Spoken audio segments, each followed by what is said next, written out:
The universe has one simple, unbreakable rule, and we are its keepers. It isn't a law passed by any council or a treaty signed in ink and light.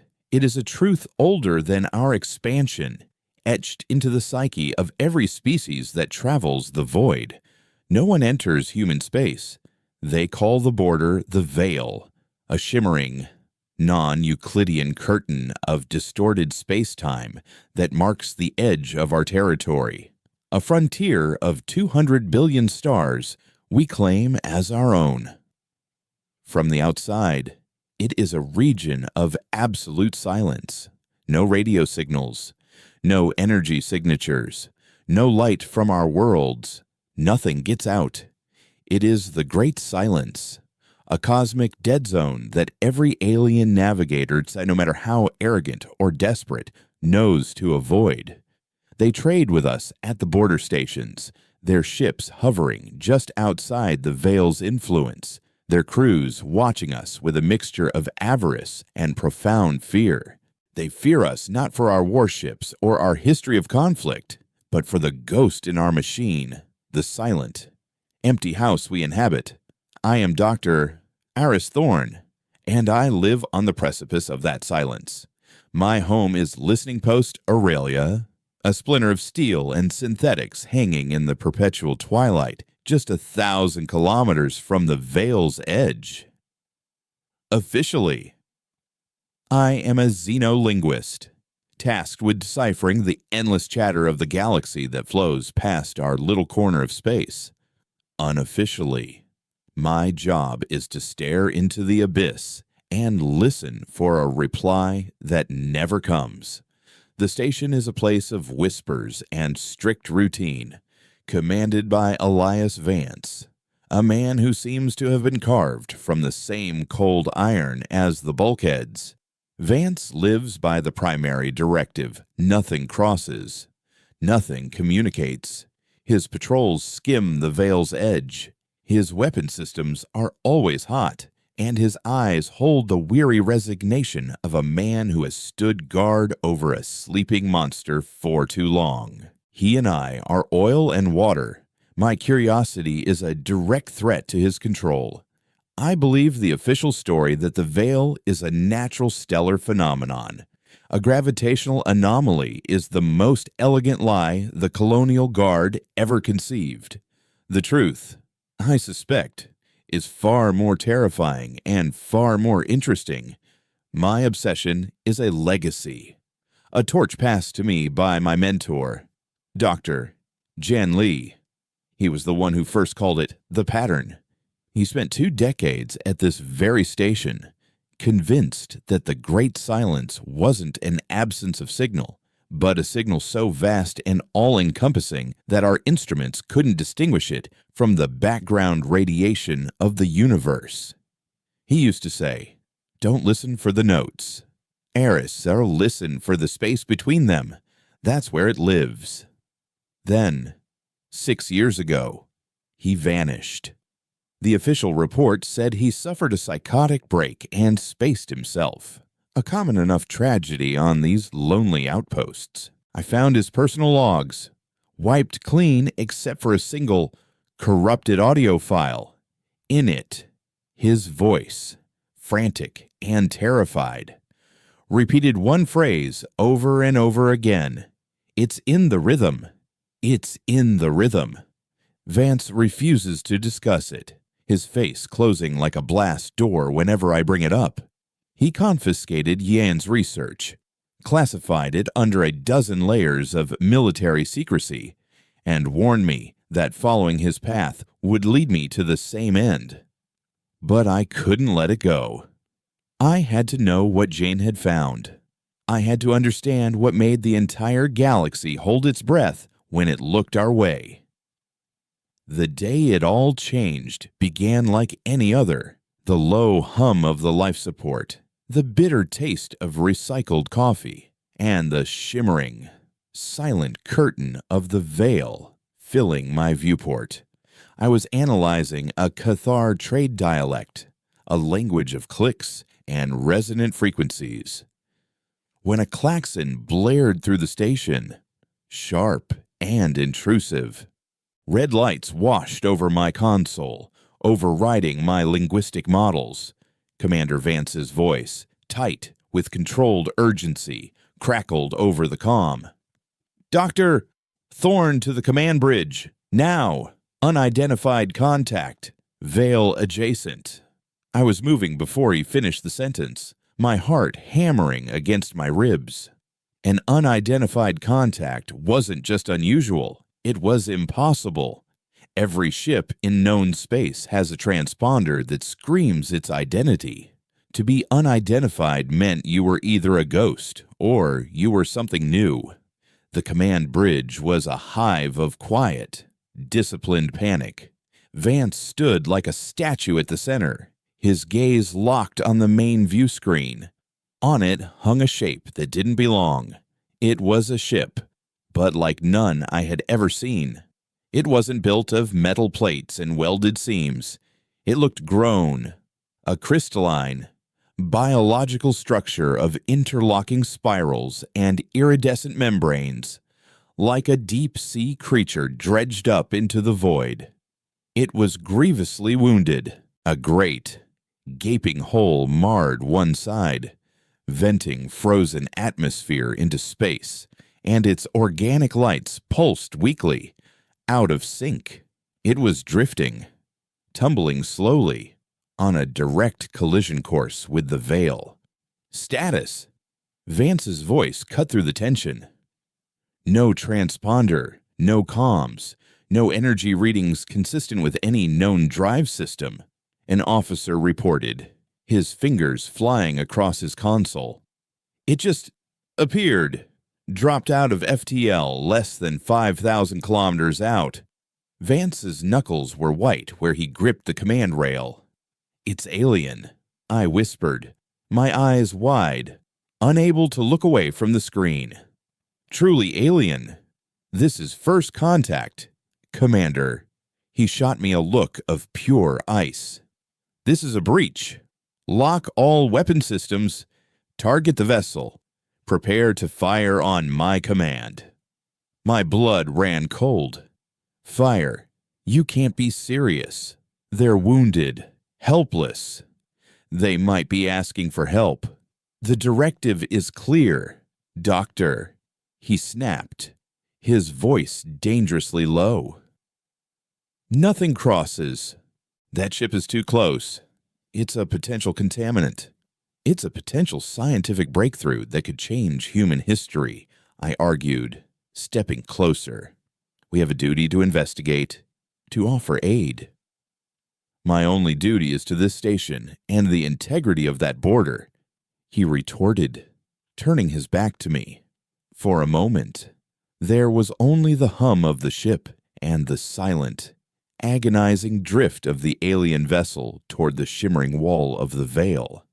I felt a wave of despair. This was it, the moment I had dreamed of, being thrown away by a man too blinded by protocol to see the universe offering us a gift. And then, a small green light blinked on my console. A signal. It was faint, barely a whisper against the static. But it was there. "Commander, I'm getting something," I said, my voice trembling with excitement. "A transmission." I routed it to the main speakers. It wasn't a voice. It was a pattern of pure tones, a sequence of prime numbers ascending in perfect order to 3, 5, 7, 11, 13. It was the most basic, fundamental message one intelligent species could send to another. It was a handshake across the void. It's mathematics. I breathed, a triumphant grin spreading across my face. The universal language. They're intelligent. They're trying to talk to us. The bridge crew murmured amongst themselves, their fear momentarily replaced by awe. Even Vance hesitated, his hand hovering over the firing control. I worked furiously, isolating the signal, cleaning it up, As the prime sequence repeated, I felt a strange sensation, a faint, disorienting hum in the back of my skull. It felt like vertigo, like the moment before a forgotten dream surfaces, a dizzying sense of familiarity that made no sense. I shook my head, dismissing it as adrenaline. This was what Jian had talked about, finding a pattern in the noise. I was so close. They're intelligent. Vance, I pleaded. You can't just destroy them. He didn't answer. His face was a mask of conflict, his duty warring with the undeniable proof of intelligent life before him. He was wavering. I knew I had a chance. And then the signal changed. The sequence of primes stopped, replaced by a single complex image that bloomed across the main screen. It was a fractal, a mesmerizing, infinitely complex pattern of spiraling geometry and shifting colors. It was the most beautiful thing I had ever seen. It seemed to move and breathe, drawing you in, promising answers to questions you hadn't even thought to ask. It was art, mathematics, and philosophy all rolled into one. I stared, captivated, feeling the hum in my head grow stronger, resonating with the image on the screen. It was pulling at me, at my thoughts, sifting through my memories with a gentle, inquisitive touch. It felt familiar. I suddenly understood. This wasn't just a message. It was a key to their language, their consciousness. It was showing us how it thought. Then, as I stared into the hypnotic depths of the fractal, a single, clear thought, a voice that was not my own, echoed through the silence of my mind. It was a voice made of logic and sorrow, of numbers and fear. It heard us. Before I could process the words, before I could scream a warning, every light on the bridge flickered violently. The main screen showing the fractal shattered into 1,000 points of dead light. The hum in my head exploded into a roar of agonizing, white-hot static, and the station's alarm shrieked as Aurelia was plunged into absolute, suffocating darkness. The darkness was absolute, a physical weight that pressed in from all sides. For a terrifying second, the only sound was the frantic, collective gasp of the bridge crew, the air stolen from our lungs. Then chaos erupted. Emergency lighting flickered on, casting the bridge in a hellish, strobing red. Men were shouting, their voices sharp with fear. I was on the floor, the impact having thrown me from my console, the ghost of that mental static still screaming behind my eyes. It wasn't a sound. It was the raw texture of thought, a billion needles of pure information trying to pierce my consciousness at once. My skull throbbed, a deep, resonant ache that seemed to be in perfect sync with the station's dying groan. Damage report. Vance's voice was a whip crack in the pandemonium, instantly cutting through the panic. He was already on his feet, a dark silhouette against the crimson flashes, the very picture of a captain going down with his ship. Main power is offline. Life support is on emergency backup, running at 60%. Internal comms are down. Gravity plating is failing. Brace for 0G. His words were prophetic.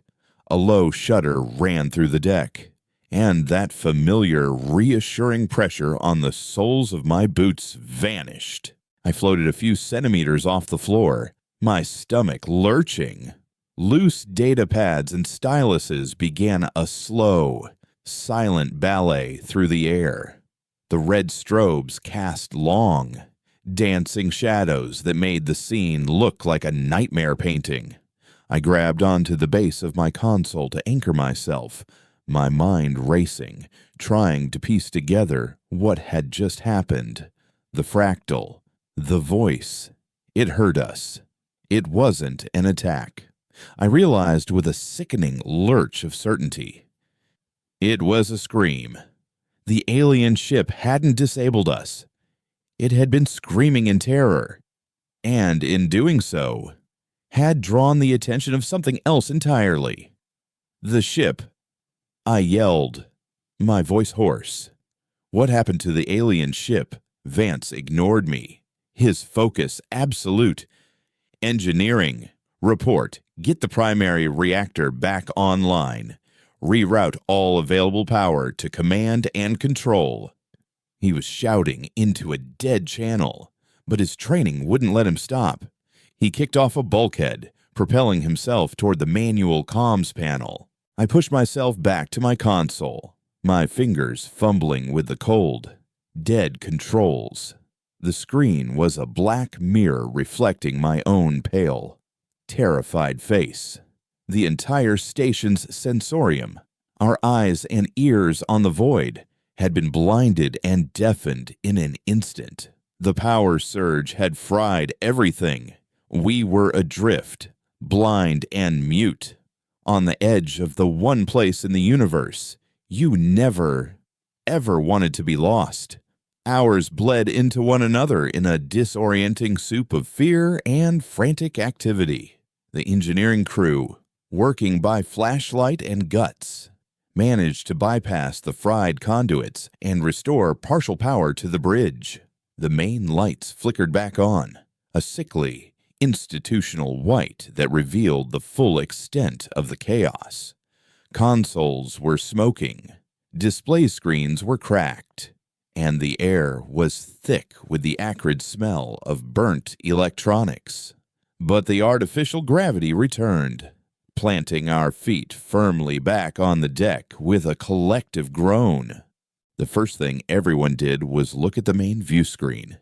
It was active again, a star-dusted panorama of the void. But it was empty. The crystalline alien vessel was gone. There was no wreckage, no debris field, no lingering energy signature. It had simply vanished, as if it had never been there at all. "Where did it go?" one of the junior officers asked, his voice barely a whisper. Vance's jaw was a line of granite. "Scanners on maximum. Every frequency. I want to know what we're dealing with." He turned his gaze on me, and his eyes were chips of obsidian. Thorn. My office. Now. The walk was tense. Armed security details patrolled the corridors, their faces grim. The rest of the crew hurried past, their expressions a mixture of fear and suspicion, their eyes darting toward the viewport and the silent, shimmering veil just beyond. They knew. They might not know the details, but they knew this wasn't a system malfunction. Something had reached out from the dark and touched us. In his office, Vance didn't offer me a seat. He stood behind his desk, the star field and the ever-present veil a backdrop to his fury. "Explain," he commanded. It wasn't a question. "I think the alien ship was fleeing something," I began, trying to keep my voice steady. The signal they sent, the fractal, it wasn't just a greeting. It was a warning. It was a massive, complex data packet designed to tell us about a threat. And when they broadcasted it, they attacked us. Vance finished, his voice cold. They disabled my station, crippled our defenses, and vanished.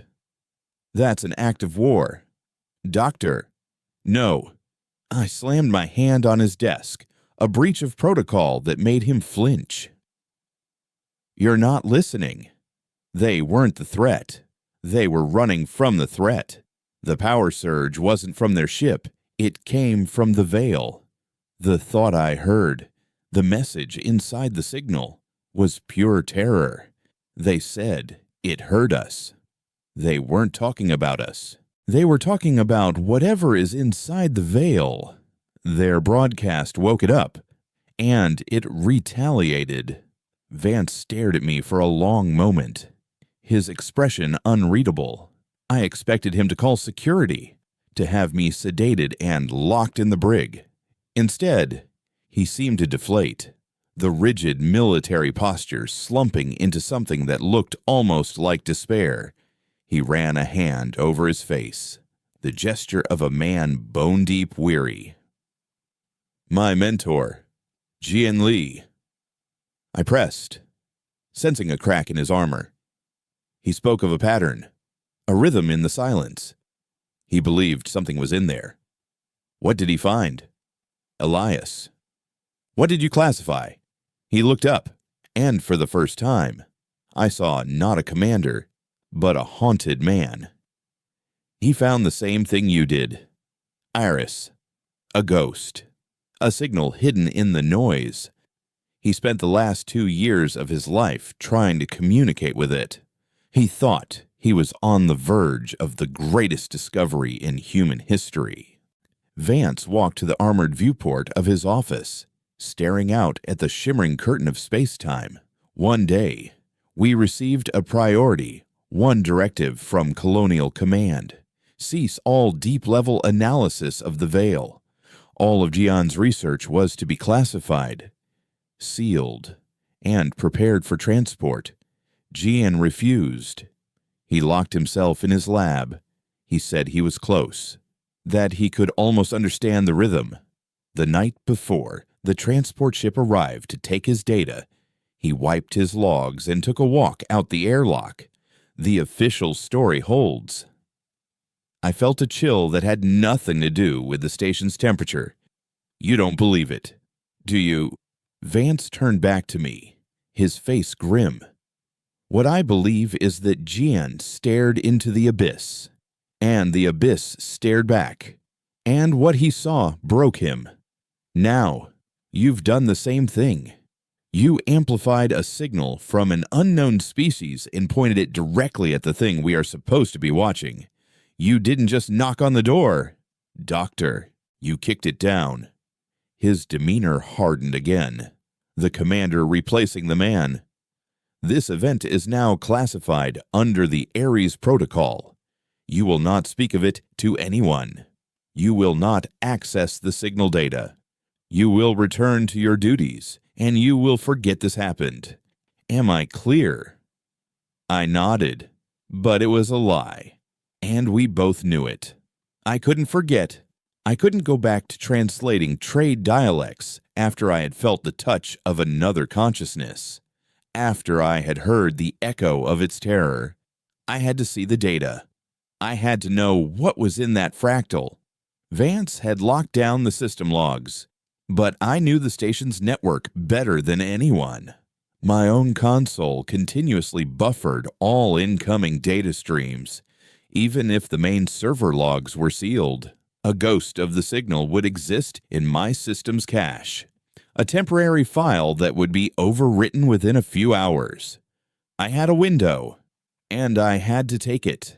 That night, I made my way to my lab. The corridors were quiet, the armed guards a constant, intimidating presence. I used a maintenance access code, one I probably shouldn't have had, to slip past the main security checkpoint, my heart pounding a frantic rhythm against my ribs. My lab was as I had left it, a chaotic sanctuary of screens and linguistic models. I sealed the door and went to work, my fingers flying across the holographic interface. I dove into the system cache, sifting through layers of corrupted data and diagnostic garbage from the shutdown. And then I found it. A single, heavily fragmented file, less than a gigabyte in size. The last packet received before the blackout. The fractal. I isolated it, running decryption and reconstruction algorithms. For an hour, I got nothing but noise. The file was a mess, shattered by the energy surge from the Veil. But Jin had taught me better than that. Listen for the space between the notes. I recalibrated my analysis. telling the system to look not for the data itself, but for the ghost image left in the damaged code, the shape of the information that had been destroyed. Slowly, painstakingly, an image began to form on my screen. It wasn't the beautiful, mesmerizing fractal from before. This was something else. It was a star chart, an alien star chart, rendered in 3 dimensions, but it wasn't a map of their territory. It was a map of ours. I saw the familiar spiral arm of the Milky Way, the location of Sol, and the vast, sprawling territory of human space. But it was overlaid with something else, a second map, a dark, pulsing network of lines that connected dead stars, black holes, and rogue planets within our space, all converging on a single, terrifying point deep inside the veil. It looked like a web, or a neural network, and at the center of that web, a symbol pulsed with a faint, malevolent light. It was a symbol of a predator. The fractal hadn't been a warning about a threat at the veil. It was a warning about a threat that was the veil. The aliens hadn't stumbled upon it. They had been mapping it, studying it, and they had paid the price. The final piece of the puzzle clicked into place as I cross-referenced the alien star chart with Jian's old redacted research notes I had secretly copied years ago.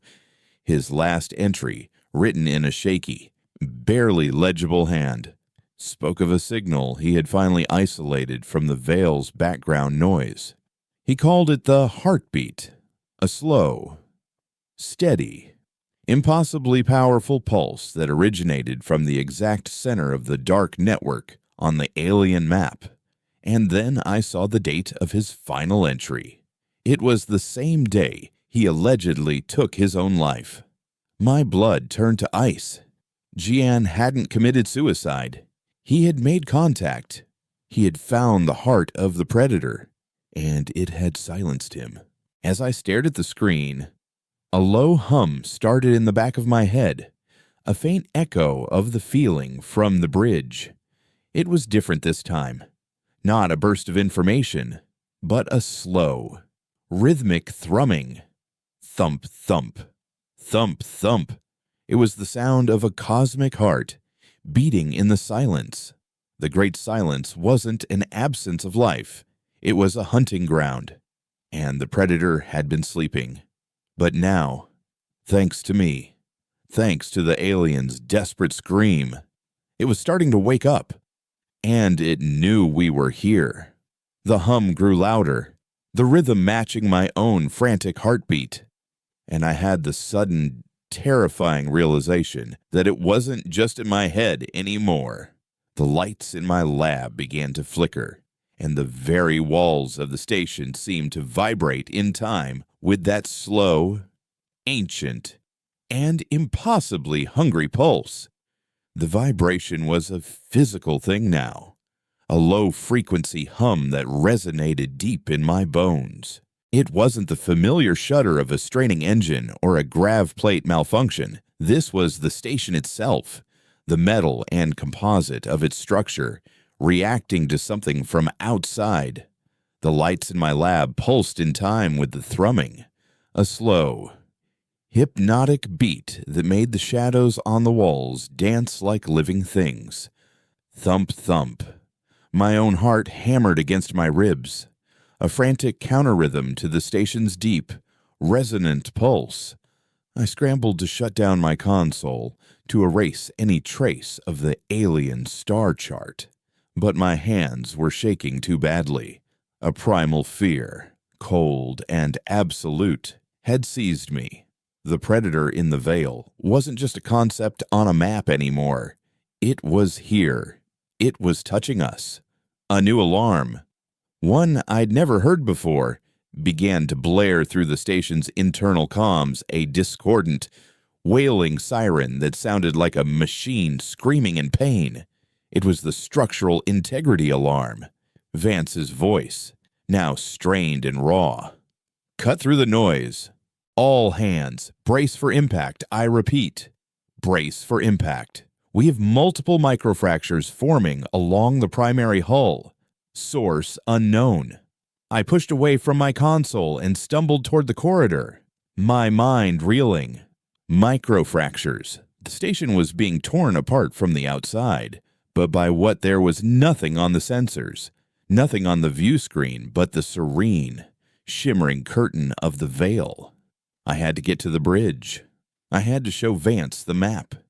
He had to understand that this wasn't a random event. It was a direct response to our presence, to my discovery. The corridors were chaos. Crew members were running, shouting, their faces etched with a new kind of terror. This wasn't the controlled panic of a power outage. This was the raw, instinctual fear of an animal trapped in a cage that was slowly collapsing. As I ran, the humming intensified, and a new sound joined the symphony of destruction, a high-pitched, metallic screeching, like claws dragging across the station's hull. The lights overhead shattered, raining down sparks and broken filaments. The station lurched violently, throwing me against a bulkhead. For a moment, the world tilted, and the only thing holding me up was the cold, vibrating metal at my back. Through a nearby viewport, I saw it. I wish I hadn't. It wasn't a ship or a creature, not in any sense we would understand. It was a ripple in the fabric of the veil itself, a localized distortion that had detached and was now pressing against Aurelia. It was a patch of the shimmering, non-Euclidean curtain, but it was darker now, threaded with veins of absolute black that pulsed with a malevolent, internal light. It was as if a piece of the abyss had peeled away and wrapped itself around us.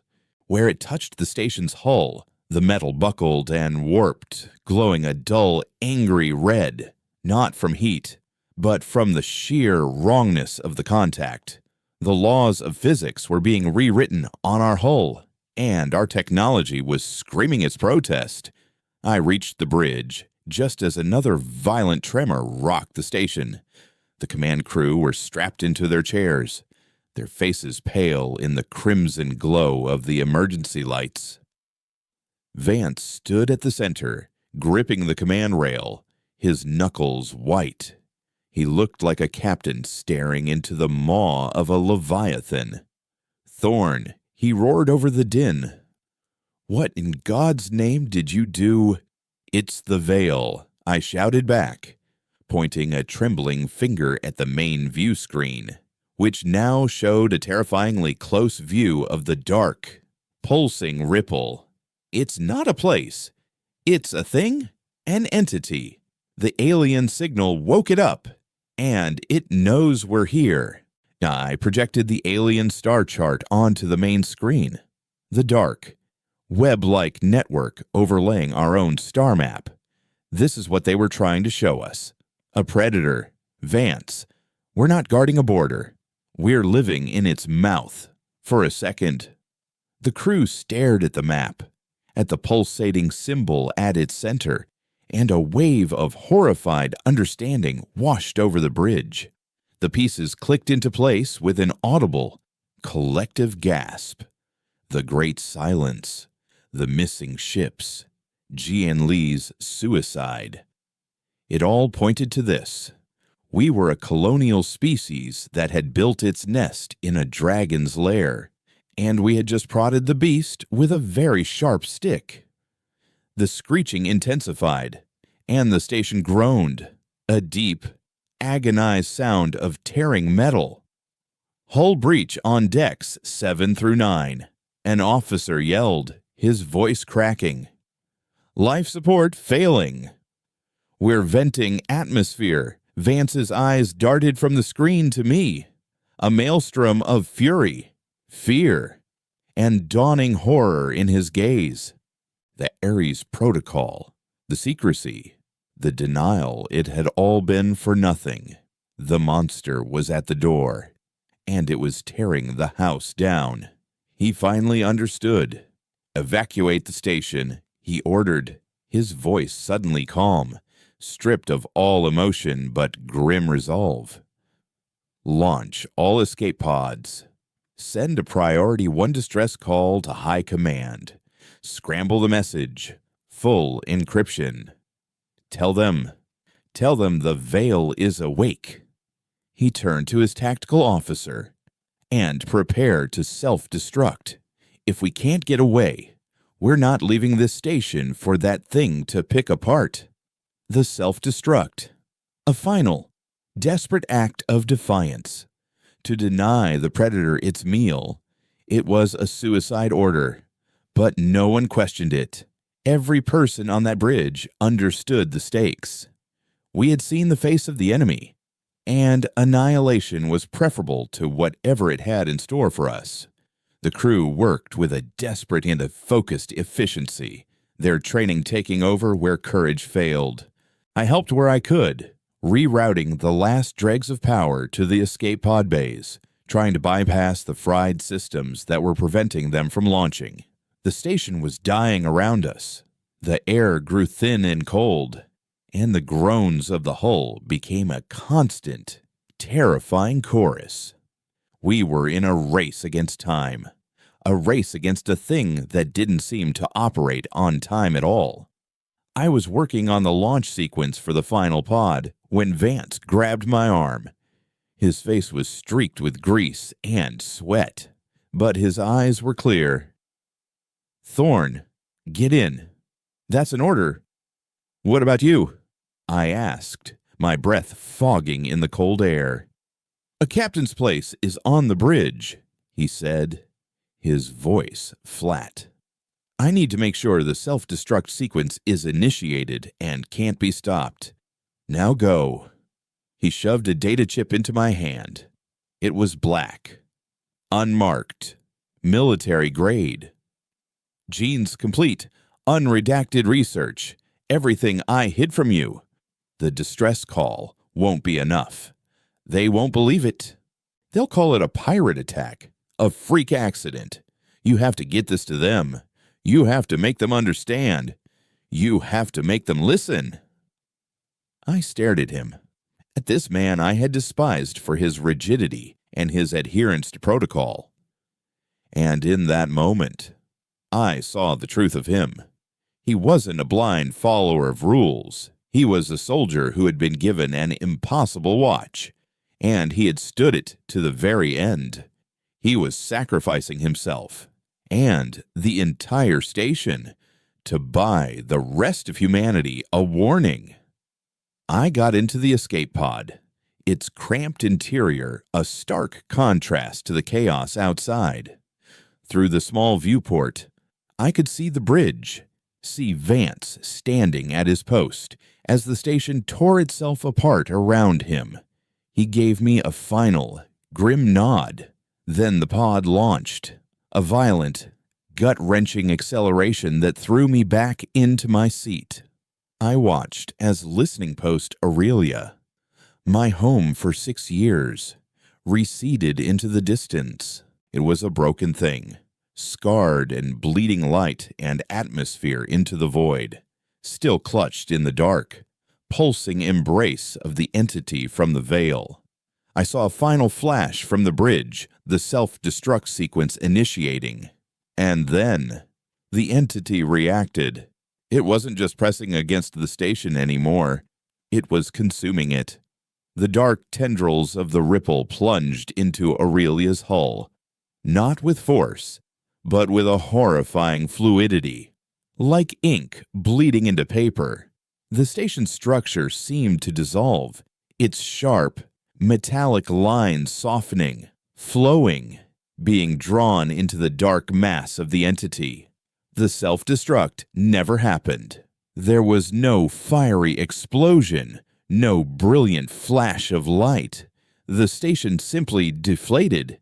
It folded in on itself, its lights winking out one by one, until it was nothing more than a crushed, silent husk, completely absorbed into the fabric of the veil. I watched. My throat rove from a scream I couldn't voice as my home and everyone left on it were erased from existence. I was alone, adrift in a tiny lifeboat, with a ghost's research in my hand and a monster at my back, as my escape pod's automated systems aligned for the jump to FTL. A single, clear thought. A voice made of cold starlight and ancient hunger echoed through the silence of my mind. It was the same voice I had heard on the bridge, the one that had echoed the alien's terror. But this time, it wasn't screaming. It was speaking directly to me. You are marked. The FTL drive engaged, and the stars outside my viewport streaked into lines of impossible light, pulling me away from the nightmare.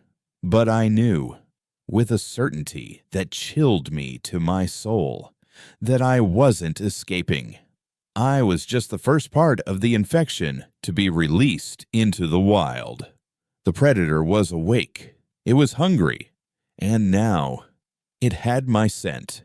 The FTL jump was a violent transition from one nightmare to another. One moment, I was staring at the unthing that had consumed Aurelia. The next, I was adrift in the cold, silent expanse of colonial space, the veil a safe, terrifying distance behind me. The escape pod's autopilot, programmed with a desperate, last-ditch set of coordinates, had dropped me near a common shipping lane, a river of light and commerce that flowed between the outer colonies. After the suffocating pressure of the veil, the sheer normalcy of it was jarring. Freighters, fat with cargo, lumbered past like gentle giants, their navigation lights blinking a steady, reassuring rhythm. Sleek corporate couriers zipped by, leaving faint trails of Cherenkov radiation in their wake. It was the galaxy I had always known busy, orderly, and utterly oblivious. I was a castaway clinging to a piece of driftwood, having just seen the Leviathan that swam beneath the waves, while the great ships of the world sailed on, blissfully unaware. My first instinct was to scream a warning, to open a channel and tell them all to run. But Vance's words echoed in my mind. They won't believe it. He was right. A hysterical scientist in a lifeboat raving about a conscious, space-time consuming predator, I'd be sedated, institutionalized, and my story would be buried under a mountain of psychiatric evaluations. The data chip in my hand felt heavy, a burden of truth in a galaxy that thrived on comfortable lies. I had to be smart. I had to be strategic. I needed proof. And I needed an audience that couldn't dismiss me. My target was Alexandria, the regional sector capital, a sprawling orbital city-state that was the hub of colonial governance and military command. If I could get GN's data and my own testimony before the sector council, I might stand a chance. I activated the pod's distress beacon. Within an hour, I was picked up by a Colonial Guard patrol cutter, the Stalwart. The rescue was textbook. They tractor-beamed my pod into their shuttle bay, and a med team swarmed me, checking for injuries, radiation exposure, the usual hazards of deep space survival. I was physically unharmed, but my silence and the haunted look in my eyes clearly unnerved them. I gave them the condensed, believable version of the truth. Aurelia had suffered a catastrophic reactor failure while observing a stellar anomaly near the Veil. I was the sole survivor. It was a flimsy story, but plausible enough to get me through the initial debriefing. The captain of the Stalwart, a young by-the-book officer named Eva Rostova, listened to my report with professional sympathy, but I could see the questions in her eyes. The complete loss of a state-of-the-art listening post like Aurelia didn't happen because of a simple reactor leak, but protocol was protocol. I was a rescued civilian, a traumatized survivor, and my official destination was Alexandria for a full psychological and technical debriefing. It was exactly what I wanted. The journey to Alexandria took 3 days. For 3 days, I was a ghost haunting the corridors of the Stalwart.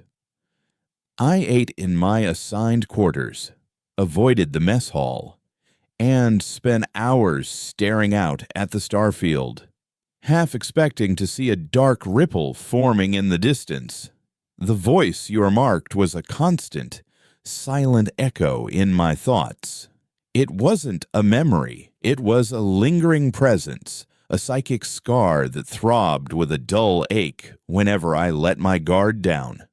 I felt watched, not by the crew of the Stalwart, but by something far older and more patient. During the journey, I accessed the data chip Vance had given me. It was my holy grail and my Pandora's box. Plugging it into my personal data pad, I bypassed the military-grade encryption using codes Gian himself had taught me years ago. What I found made my blood run cold. It wasn't just research notes and sensor logs. It was a complete, terrifying history of the Veil. Gian had discovered that the Great Silence wasn't a recent phenomenon. Using deep space archaeology and analysis of ancient pulsar signals, he had found evidence of its existence stretching back millions of years. He had found echoes, faint and distorted, of other species that had risen to prominence near the sector of the galaxy species that had flourished, expanded, and then, suddenly, vanished without a trace. Their final radio transmissions, which Gian had painstakingly reconstructed, all ended in the same way: a sudden burst of unrecognizable, complex data, followed by absolute, irreversible silence. He believed the entity in the Veil was a cyclical predator. It would lie dormant for millennia, sleeping, digesting, and then it would wake, feed on whatever intelligent life had evolved in its hunting grounds, and go back to sleep.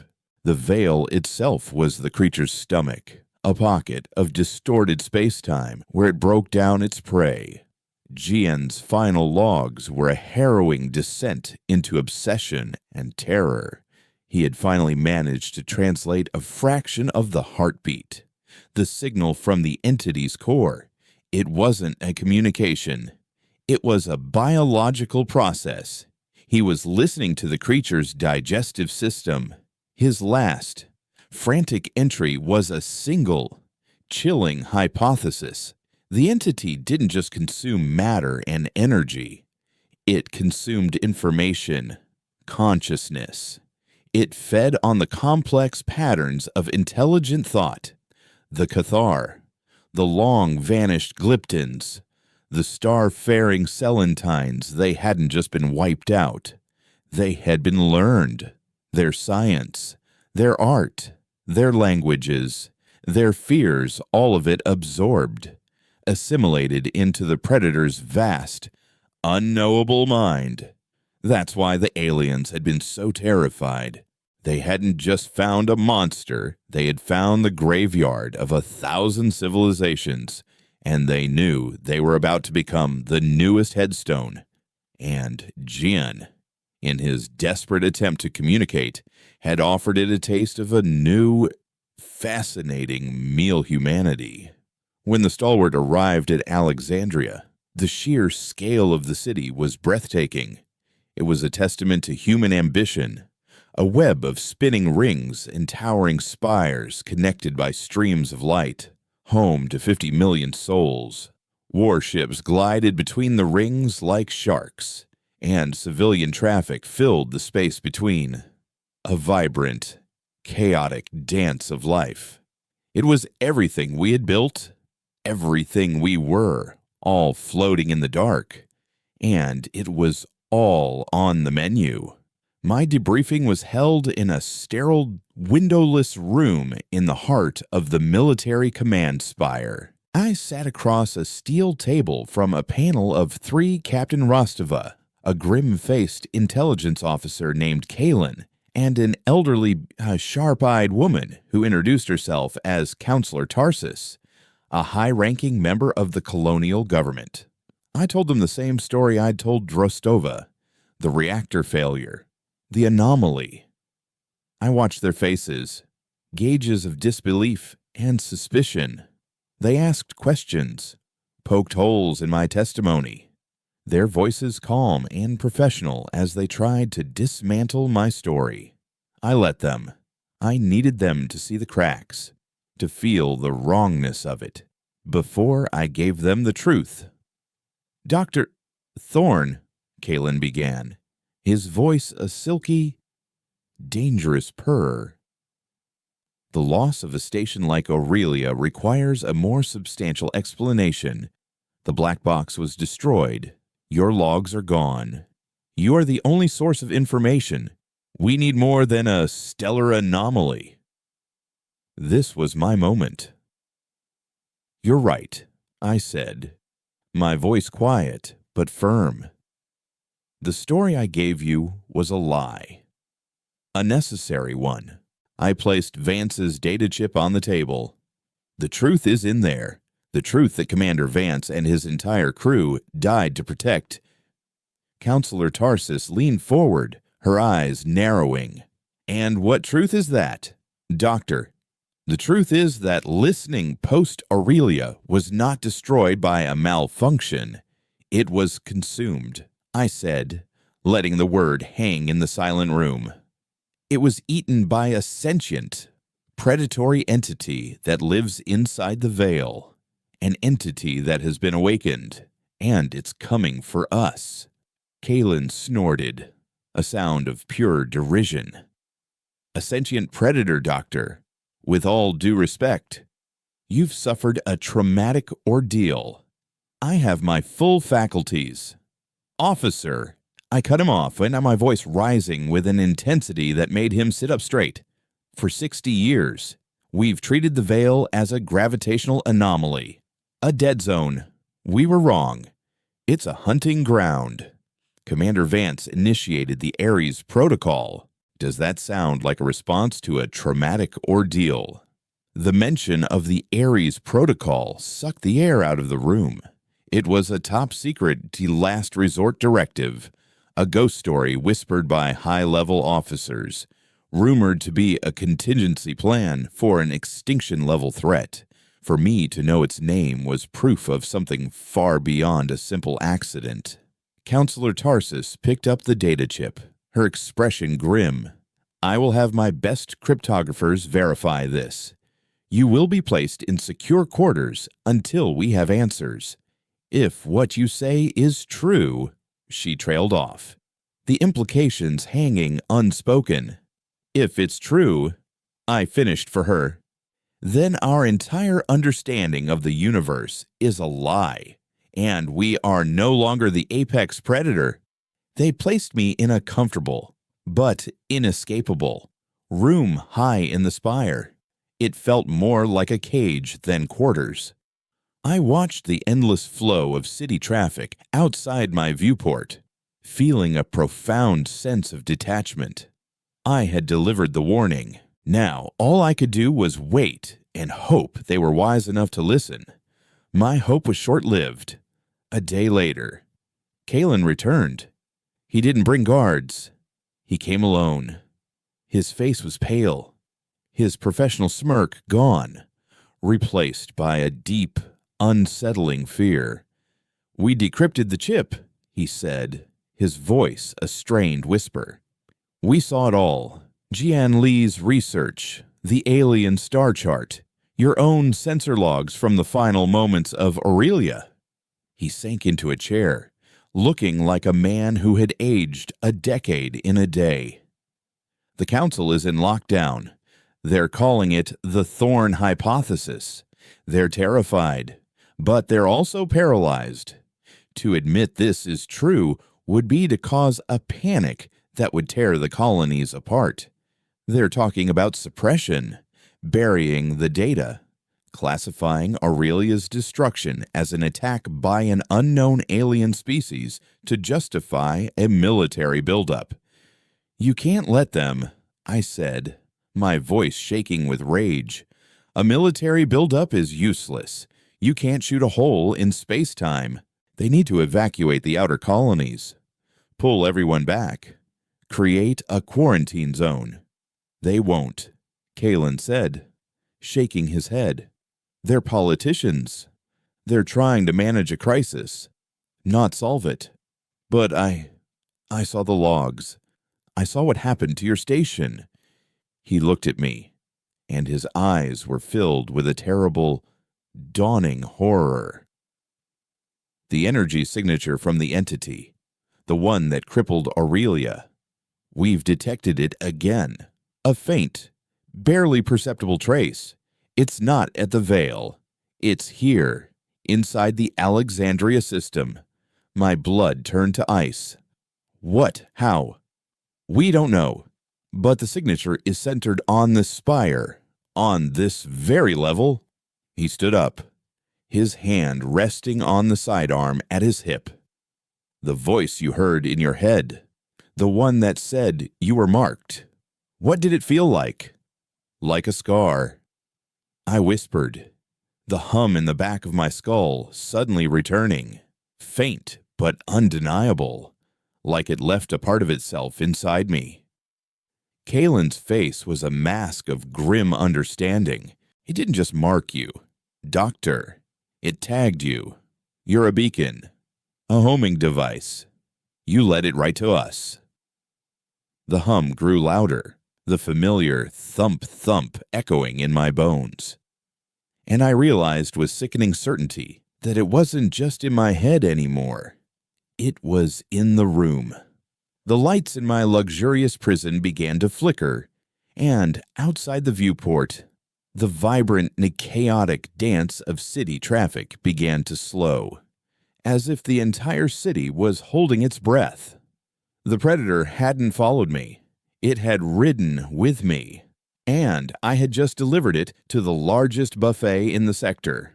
The hum was no longer a subtle vibration in my bones. It was a palpable presence in the room, a deep, resonant thrum that made the viewport tremble and the very air feel thick and heavy. Outside, the city of Alexandria was grinding to a halt. The graceful ballet of ships had turned into a panicked, chaotic swarm. Warning klaxons, once distant, now echoed through the spire, a chorus of a city realizing it was in a trap. Kalen stared at me, his hand clenched around his sidearm, his face a mask of horrified comprehension. "It's you," he whispered, his voice trembling. "It's keyed to your biology, your consciousness. You're the anchor. I was a Judas goat, leading 50 million souls to the slaughter, and the weight of that guilt was a physical blow. But guilt was a luxury I couldn't afford. The entity was here, and if Kalen was right, I was the reason.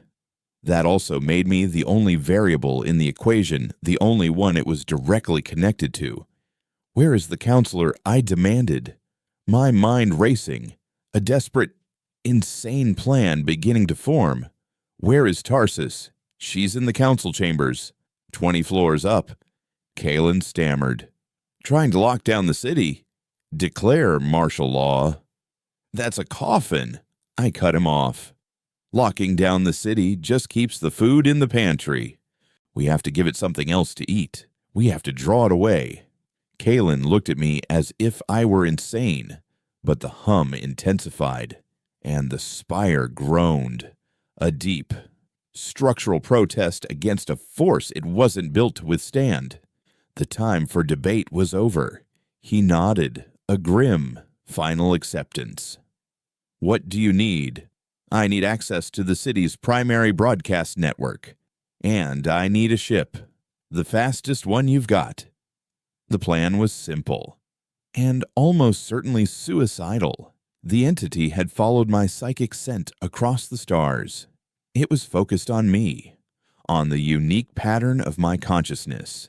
If I could amplify that pattern, broadcast it on a massive scale, I could theoretically make myself a much brighter, more appealing target. I could become a lure, pulling its attention away from the 50 million other minds in Alexandria. I could lead it on a chase back into the empty void, back toward the only place that might contain it, the veil itself. Kalen was a man of action, and fear was a powerful motivator. He got me to the broadcast hub, a cavernous chamber at the heart of the spire, filled with humming servers and holographic displays. The city was in full-blown panic now. The comm channels were a cacophony of screams, alarms, and garbled distress calls. Through the main displays, we could see it a dark, shimmering ripple, far larger than the one that had taken Aurelia, was coalescing in the space just outside Alexandria's central ring. It was a hole in reality, and it was growing. I plugged a cortical scanner into the broadcast system, a device designed to translate brain waves into data. It was crude, meant for virtual reality interfaces, not for screaming my soul into the void, but it would have to do. Once I start, you have to get me out of here, I told Kalen, strapping the scanner's cold, metallic neurodizz to my temples. Get me to the fastest ship you have, an interceptor, a courier, anything with a long-range FTL drive. Set a course directly for the Veil. He didn't argue. He just nodded, his face pale. Godspeed, Doctor. I closed my eyes and took a deep breath. I focused on the hum, on the psychic scar the entity had left on me. Instead of resisting it, I opened myself to it. I let the feeling of being watched, of being marked, fill my entire consciousness. I thought of Gian, of Vance, of the crew of Aurelia. I poured all my fear, my guilt, and my rage into that connection, shaping it, honing it into a psychic beacon. Here I am, I thought, pushing the feeling out with all my strength. You want me, come and get me. I hit the broadcast command. The effect was instantaneous and agonizing. It felt like my mind was being torn out of my skull and stretched across the entire solar system. The combined power of Alexandria's broadcast network took my psychic signal and amplified it a billionfold. The hum became a deafening roar in my head, and for a terrifying second, I felt the entity's attention snap onto me like a physical impact. It was a feeling of infinite, cold, hungry curiosity. Through the hub's displays, I saw the ripple in space convulse. It stopped expanding toward the city and began to contract, to focus, its dark tendrils withdrawing from the station's rings. It was working. The Leviathan was turning its head, drawn by the much brighter, louder lure I had just created. Kalen hauled me to my feet, my body trembling, my vision blurring. It's moving, it's coming for us, he yelled, dragging me toward the exit.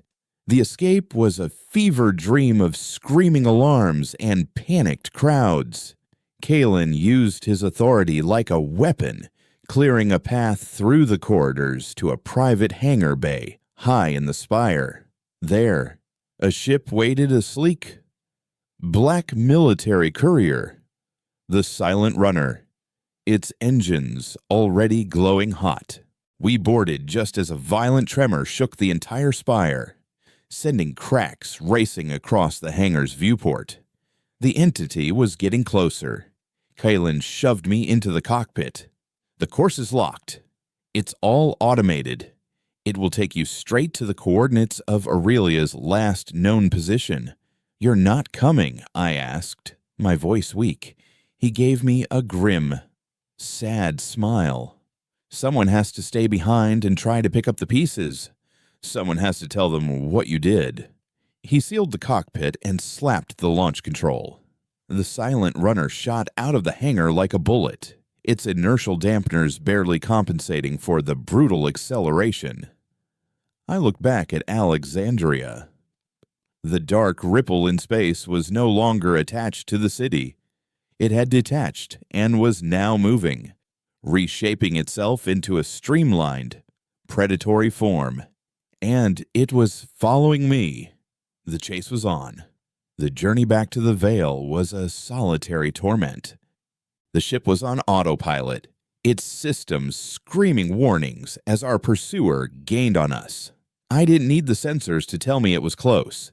I could feel it. The hum was a constant companion, a predator's breath on the back of my neck. It was no longer just a broadcast. It was a conversation, images, thoughts, feelings that were not my own bled into my mind. I saw the fall of ancient civilizations, felt the dying psychic screams of 1,000 different species.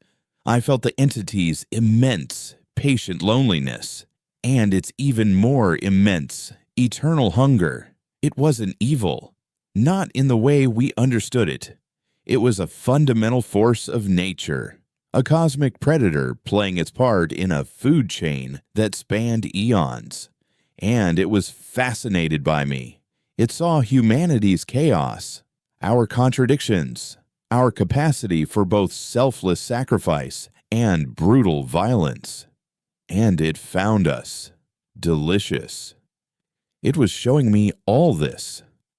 I realized, because it was trying to understand its meal, it was savoring the flavor. I was going insane, my personality eroding under the pressure of a mind as old as the stars. But I held on to one thought, one anchor in the storm of alien consciousness, Vance's last order, Jian's research, the warning. My sacrifice had to mean something. When the silent runner dropped out of FTL, the veil filled the viewport, and no longer a shimmering, serene curtain, but a roiling, angry wound in space-time. And the entity was right behind me, a vast, star-swallowing shadow that blotted out the cosmos. This was it, the end of the line. The ship's computer chimed, a calm, female voice that was a bizarre counterpoint to the impending apocalypse.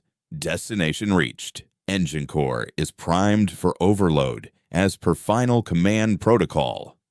Kalen. He had rigged the ship to blow, turning my vessel into a final, desperate bomb. But I knew it wouldn't be enough. A reactor core against a thing that ate stars for breakfast. It was like trying to stop a hurricane with a firecracker. But maybe the explosion wasn't the point. The point was the bait.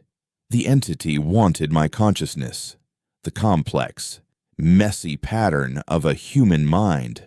I was going to give it a meal it would never forget.